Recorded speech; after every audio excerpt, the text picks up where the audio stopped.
Well, it's not too often that I miss a day of posting, and yesterday I did not post a video, and that's for a specific reason. Friday, pretty much a good majority of the day, I spent in Nanaimo on Vancouver Island, just being there for the setup of the annual general meeting for the BC Conservative Party. Because there wasn't one that happened in 2024, technically this was last year's because of the election. All day Saturday was the annual general meeting for the BC Conservative Party. I did not go as a delegate. I didn't have a voting role. I went as right there, media. I was given a media pass, which is pretty cool. And I got to schmooze with a bunch of the MLAs and delegates, and it was incredible. It was a very eye-opening experience. I learned a lot. I feel like I made a lot of connections with people. It was awesome. I'm going to have a dedicated video about everything that happened because that's the first time that I've ever stepped away from my screen and gone into the real world and done anything or participated in anything, or I guess in this case, attended anything that was like a political event aside from a rally or a watch party. So stay tuned for that in the coming days because there's a lot to talk about. And to everybody that I met, everyone's hand that I shook, everyone that was there, awesome, phenomenal experience, and that was really cool. Welcome back to the channel. Welcome back to another video, everybody. Before we get into it, I do want to encourage you all to hit the like button and subscribe if you haven't already. It does really help grow the channel. World War III is about to start. I missed a lot. I missed the most amount. I missed Zelensky getting booted out of the Oval Office and what has happened since then. And it seems like a lot of countries would rather start World War III than side with Trump on literally anything because orange man bad. And this is, I mean, really hurtful. Look, I have been open about the fact that I like President Trump. That's no surprise. I don't think Canada should become the 51st state. I think that we should remain as a country. We should have better relations with America so they stop making jokes about us. But that's a story for a different day. All other countries, a lot of other countries, of our allies are now taking the stance that Trudeau has been taking, which is yay Zelensky and orange man bad. And that's going to lead to potentially World War III while Trump is trying to sort out peace negotiations with Putin. So we're like in increased volatility for scary times. So we're going to be taking a look at that because Justin Trudeau is over, I think, in the UK, and he's talking with Zelensky and other world leaders about what's going on and how we need to double down, triple down, quadruple down on Ukraine. And it's something that I very heavily disagree with because it's costing us so much money. It's not our fight. And you have the leader of the free world that's literally trying to find peace while everybody else is trying to fuel this ongoing war. So this is going to be a very interesting video. And before we get into it, we got to talk about protecting yourself. All right. There's protecting yourself in the real world, out in the physical world. There's also protecting yourself online, which is a perfect segue into today's sponsor. I'd like to thank today's sponsor, Private Internet Access. We're offering my audience 83% off for using code SUNSHINE, which can be found linked down below in the description or the pinned comment below. We're living in a crazy time of censorship here in Canada, and that's all thanks to Justin Trudeau, or whoever the hell is really calling the shots with the Liberal Party since he resigned, but not really resigned. He wants to make sure you can't see the news. He also wants to make sure that you can't access certain content on Netflix, on Hulu, and on Disney Plus, which we all know if you listen to Chrystia Freeland, you shouldn't have Disney Plus. So the way around this is with a VPN such as Private Internet Access. For those who don't know what a VPN is, it's a way to encrypt your data. It's like putting a cloak over yourself so you can freely browse the internet without feeling like your personal information is at risk, or the government getting and then selling your personal information. The best way that I like to go about this, the best cloak that I like to use is Private Internet Access, which again can be found linked down below in the description or the pinned comment below, or simply using code SUNSHINE. Thank you so much, Private Internet Access, for sponsoring today's video. So one thing that I very much heavily disagree with across the board with pretty much all of our federal politicians is the support for Ukraine. Canada has been known historically as peacekeepers. We've provided aid to people. We've been really good at maintaining that reputation. But it feels like it's not only the liberals that want to keep supporting Ukraine and funding this war and sending billions of your dollars, my dollars, our tax dollars to this war that I don't consent to, and likely or maybe you don't consent to as well. But Jagmeet Singh also has been advocating for that, and I have turned a blind eye to this in the past. Literally, you can go back a year ago and we're talking about this in the House of Commons, and I literally say, Pierre supports Ukraine, and I am turning a blind eye to it. And it's hard for me to do that right now because his support for Ukraine is reflecting in the polls. And we're going to take a look at that, starting off with 338 polling. Pierre Poilievre is now showing that he is out of a majority government territory, and it's becoming increasingly close, the race between the Liberals and the Conservatives. Now, whether you believe these polls or not, Pierre Poilievre's takes on Ukraine are backfiring a lot. So the moment that Zelensky got kicked out of the Oval Office, Pierre Poilievre, and so I'm not picking on him, this is just supposed to be constructive criticism. Pierre Poilievre, Justin Trudeau, all the freaking leaders, the party leaders, all the politicians in Canada took to X, and they had this to say, okay? And you can tell it's bad because Pierre got 20,000 likes and 13,000 comments, which means a lot of people had a lot to say about this.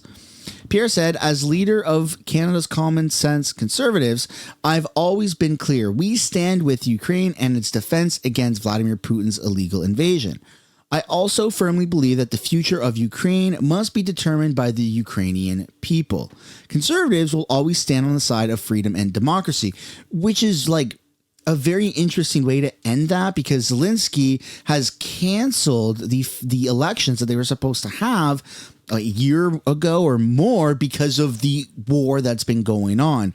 And so that's why you have the President Donald Trump calling Zelensky in the past few weeks a dictator. And it's really not good because now you have Putin, who's a dictator, but then you also have Zelensky, who's a dictator, and our politicians are supporting that. And that's not okay. If Justin Trudeau delayed our election because of a war when he's so freaking hated, you would be angry. I would definitely be angry. And we would say, hey, man, you can't do that. Call the election. Kind of like what he's done right now, how he's pro-government.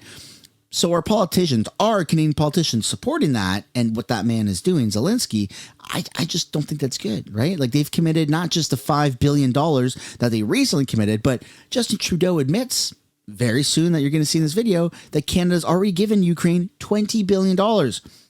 Brother, that could have solved homelessness freaking 5 times over here in Canada. Like that's crazy, man.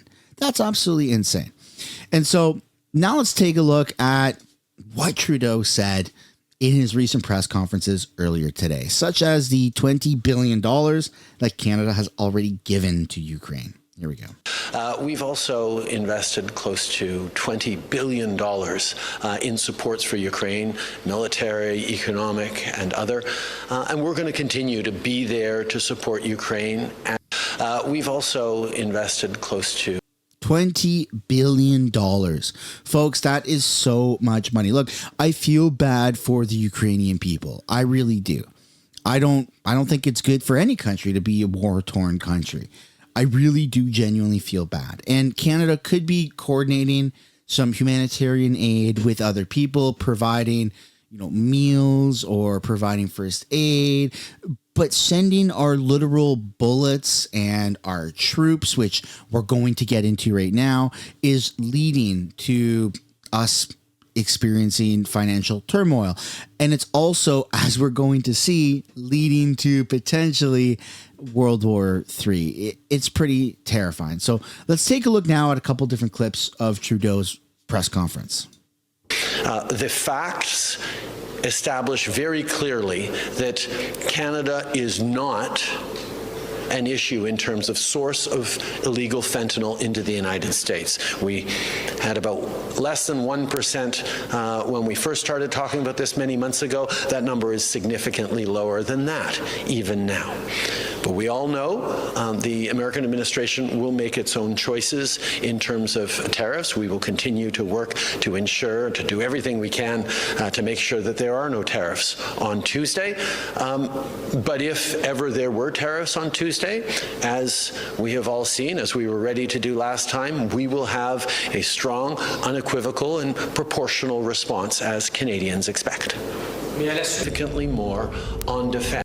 Okay, so that's, you know, the tariff stuff, and that's obviously no longer speculative because Trump has confirmed 100% tariffs are coming on to Canada.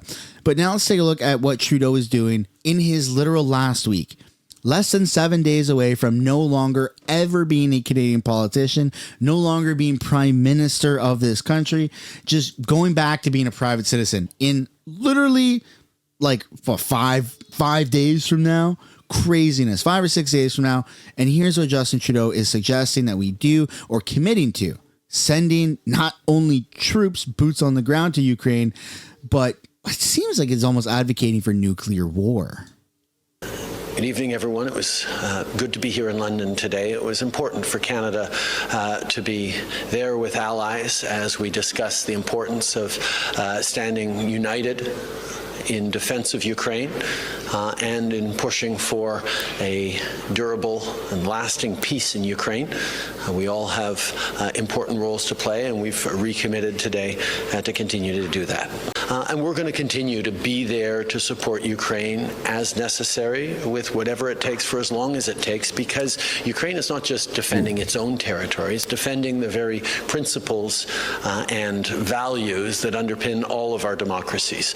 So as we look at what's going to be necessary in the coming years, I can assure you that Canada and Canadians will be there. Now, if they truly believe that, why wouldn't they advocate? Why didn't Trudeau and others alike, why aren't they advocating for Ukraine to have their federal election, right? Because they're long overdue, right? He's used emergency powers to cancel the election to stay in power, right? So if you're advocating for democracy, call an election, Zelensky. Prime Minister Starmer said specifically it will mean UK boots on the ground and planes in the air. From your answer, I am taking that will not mean Canadian boots on the ground. Is that, just to finish, is that the case, or are you considering Canadian boots on the ground in the form of peacekeepers down the road? Every step of the way, Canada has looked at the ways it can best help. And as I've said a few days ago, everything's on the table. We know that the Canadian military has ways that it can contribute. We're not going to get ahead of the discussions on how to keep a peace that isn't yet in place. But Canada will be there and is open to doing what is necessary, but those will be decisions taken in the coming years by Canadians and their government. Obviously, I have spent a lot of time with Volodymyr Zelensky over the past years. We had a great sit-down just last week when I was, a few days ago, when I was in Kyiv to talk exactly about how much Canada stands with Ukraine unequivocally and always, and how much we stand and support him personally as a president, as a leader, as someone who has devoted himself to protecting Ukrainians and indeed protecting the principles and rules that underpin all of our democracies. I have continued to emphasize to him that Canada will always stand with Ukraine. You clearly admire President Zelensky, so I'm wondering what you thought when you saw the treatment that he received in the Oval Office on Friday. I think, first of all, it's important every chance we get to lay out the facts as clearly as possible. In 2014, Russia chose to invade Ukraine, to occupy Crimea and parts of eastern Ukraine. For that, they were kicked out of the G7. And in 2022, they chose to violate the existing ceasefire and invaded Ukraine with the intention of taking Kyiv in 3 days and the entire country in 3 weeks. That has failed. Russia continues to try to fight to claim more land in Ukraine. And we could see an end to this war tomorrow if Russia decided to stop its illegal invasion of Ukraine. No, we could have seen an end to this war yesterday or a couple of days ago when Zelensky met with President Trump in the Oval Office. They had a real opportunity to call for peace right there. All he had to say was, I want to call for peace and I'm going to do what it takes. And he didn't want that. He wanted more money and more support from America. America said, no, you're not respecting us. You come into this house here and you're just making demands. You don't have the cards. Sorry, buddy, but you are not getting any more support until you apologize. And I rightfully think that that was justified. Absolutely. Now, who's going to pick up that bill? Well, it's going to be Germany. It's going to be France. It's going to be the UK. And that's going to be us in Canada, for freaking crying out loud. On Friday in the Oval Office, President Zelensky pointed out in so many words that Vladimir Putin is a liar and a criminal and cannot be trusted to keep his word in any way, shape, or form, because he has demonstrated time and time again that he will break any agreements. I stand with Vladimir Zelensky, and I stand with the people of Ukraine. I mean, Zelensky had an opportunity in the Oval Office, man. He had an opportunity right then and there to call for peace, and he didn't do that. And that's what's so scary. But in that speech, at the beginning part of that speech, Justin Trudeau was asked by the reporter, what's this going to look like for boots on the ground? And he's like, well, we're weighing all of our options, which means it's not just about boots on the ground. It's about missiles, right? The missiles that have the interchangeable warheads on the front of it, so you can take off a regular bomb warhead and put on a nuclear bomb.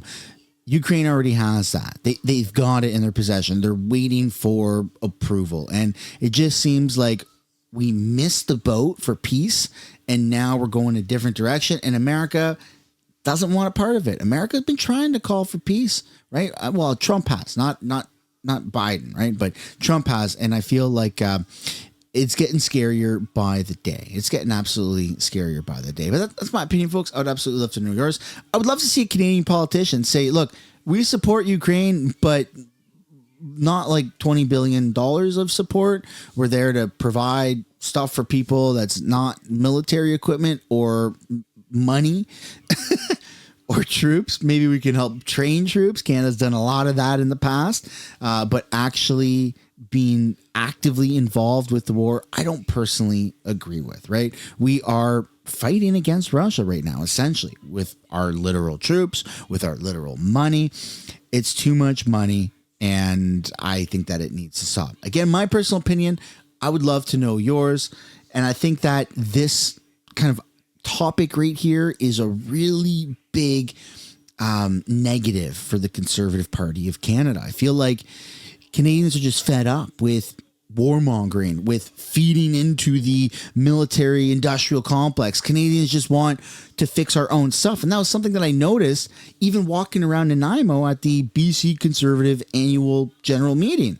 There was homeless people everywhere, crackheads, people bent over, addicted to drugs. And it's like, sorry, you should have been in Ukraine. At least you would have got a paycheck. Like, come on. What the hell's wrong with our government? Why are we so focused on what's going on everywhere else instead of just fixing our own stuff? And I personally would really like to see that from the Conservative Party. You can say Canada first. You can say all these great things that the Conservatives bring to the table that they want to implement, but a lot of that is almost doublespeak. It becomes contradictory when they want to spend more on Ukraine. Give more. Again, my personal opinion, maybe we agree on it, maybe we disagree. That's okay. I just feel like in order for us to avoid bankruptcy and be a little bit better and stronger of a country, we need to stop foreign aid, stop funding foreign countries. That includes Ukraine, that includes Israel, and we need to focus here on building from within. Hope you enjoyed today's video. Drop a like and subscribe to the channel if you did. It would be super awesome if you did that. Stay tuned for an upcoming video about my kind of recap and personal experience at the annual general meeting for the BC Conservatives. And I look forward to seeing you guys in that video. Bye for now.